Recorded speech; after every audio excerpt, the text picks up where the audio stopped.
Okay, so I got asked by somebody on my blog to watch the Penn&Teller organic bullshit video.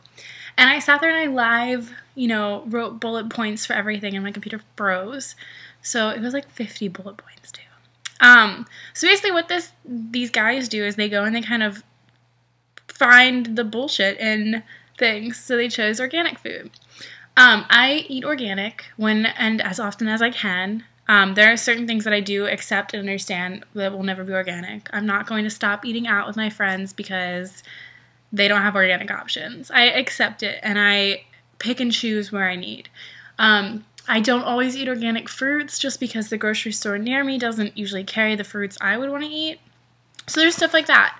The truth about organic is there are a lot of hormones and chemicals and pesticides in GMOs, but GMO foods, which is genetically modified, will always exist. They will always exist for many reasons. Two of the main ones being it's cheaper to produce, it's cheaper to maintain, it's cheaper to organize, and two, there's addictive properties like glutamites and TBHQ, which are put in foods to make the consumer come back.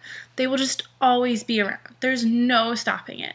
And like it was said in the video, there are enough organic farms to feed 4 billion people, but there are 7 billion in the world. But not even 4 billion people eat organic.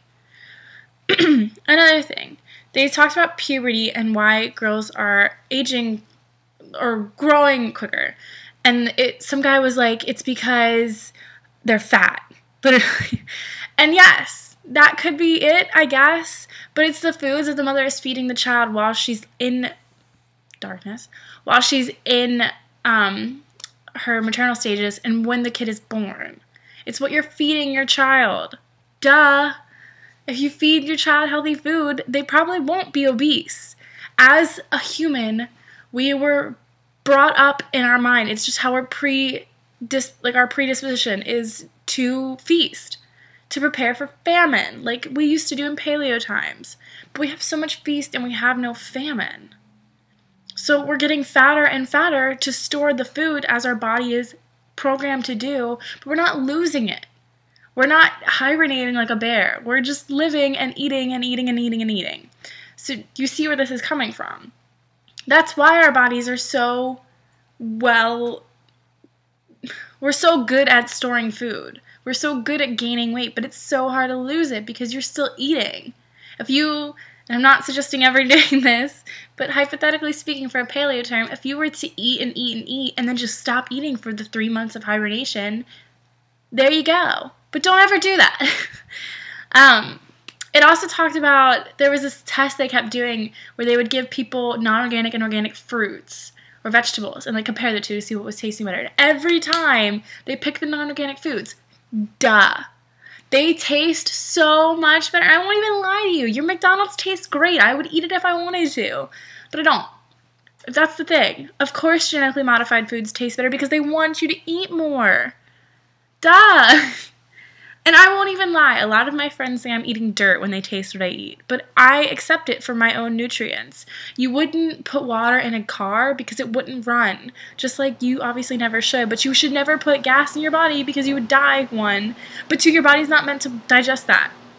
So when you're eating McDonald's, your body doesn't know how to break that down just because McDonald's food doesn't even break down on its own. And they also said that people who eat organic, it's like a religion. And I accept that it's like a religion. But I know for a personal fact that I have been the healthiest I have ever been in my life.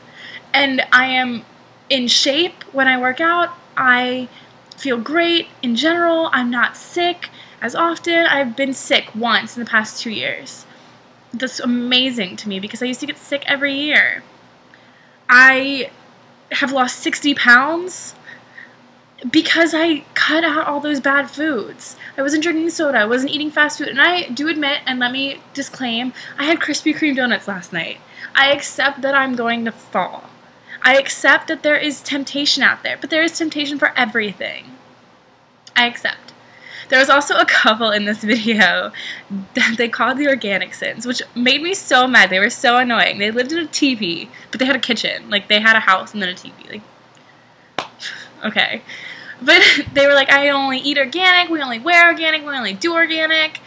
That's absurd.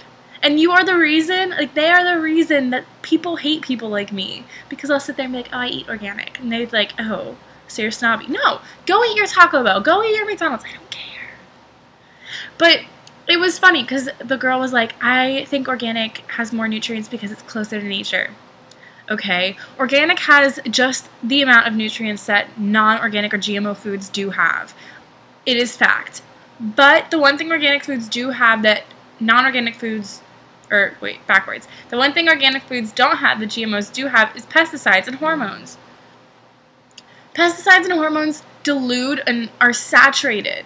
These foods are saturated in these things that hurt you, harm you, affect your body. It's awful. It's really bad. I can't explain it any better than that. You're putting toxic chemicals in your body.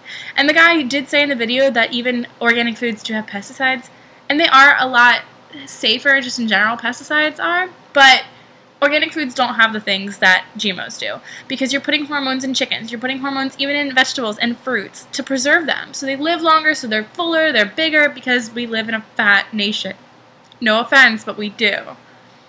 And we need these foods because people think they have to eat more, and actually the portion size for a human is bigger now. So these exist. When I eat organic, I am not doing it for the conservation of the world. Because Taylor eats organic doesn't mean that the world is going to be a better place. I'm not doing it for that. And I'm not doing it because it's cool. I understand that it's expensive. I'm not doing it for anything but my own natural health. I feel better on that, whether it's a placebo effect or what not. I feel better on it. And I'll never stop. And I do understand that, like I said, there will be slip-ups. You take them as they come. And you understand that you committed a crime to your own self and you move on. Accept it. Done. What else? There were so many points I had written down. In the end, it's your choice whether you eat organic. I don't think it's a fallacy, and I don't think it's a religion or it's not real. There were these two guys that sat there and just talked complete like it was a conspiracy. And I mean, that could be true to some people, but to me, it's a lifestyle. It's a healthy change to my life to better my future. You know, I don't want to be part of the obese nation. I don't want to be a part of the nation that has all these bad health problems. And let me just say, honestly, I have less health problems now that I do eat healthy and I am conscious of what I eat than what I did before. And even if you're not eating healthy, even if you don't ever want to cut out the McDonald's, cut out in certain things. Like, watch for glutamites. Understand what glutamites are. Understand what TBHQ is. Understand what these chemicals and these additives that make the consumer come back are, and better yourself. Sit there and actually read these labels. See what's in your foods. You're eating chemicals that you can't even pronounce. You're not eating just a tomato. You're eating a tomato with these pesticides that I don't even think you know the names of. You know, just know what goes in your body. Just know what goes in, okay? Like, just understand the concept of what you eat. And you can eat crap and take vitamins. It doesn't mean you're healthy. I'm sorry. And just because you work out, but you go and you eat a Big Mac, it speaks for itself. And soda. Seriously, if you guys want to know anything of cutting back, cut back soda. Done. Just try it. Just try it for a little bit. Make a New Year's resolution to go a whole year without soda. And I promise you, you will feel so much better. And I know I'm forgetting some stuff that I wrote down, so I'm really sorry.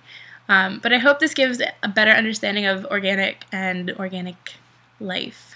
But I'm not saying by any means should you wear all organic clothes. And I don't wear organic makeup. I don't wear organic clothes. I succumb to the fashion and makeup industry, and I am a girl, and that's just something I do. But I do cut in certain places. Like, I wear organic face moisturizer. It has no harsh chemicals in it, and I don't use harsh chemical shampoo. I don't use anything with harsh chemicals in it for my cleansing, stuff like that. But I'm sure my makeup has awful chemicals in it. So there's my one bad non-organic life.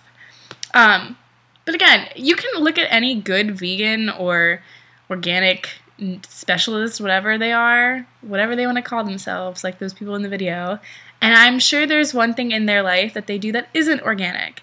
Like the fact that those organic people lived in an actual house and used electricity. That's not helping the environment. That's not being closer to nature. So, but yeah, that is my take on Penn and Teller's bullshit on organic foods.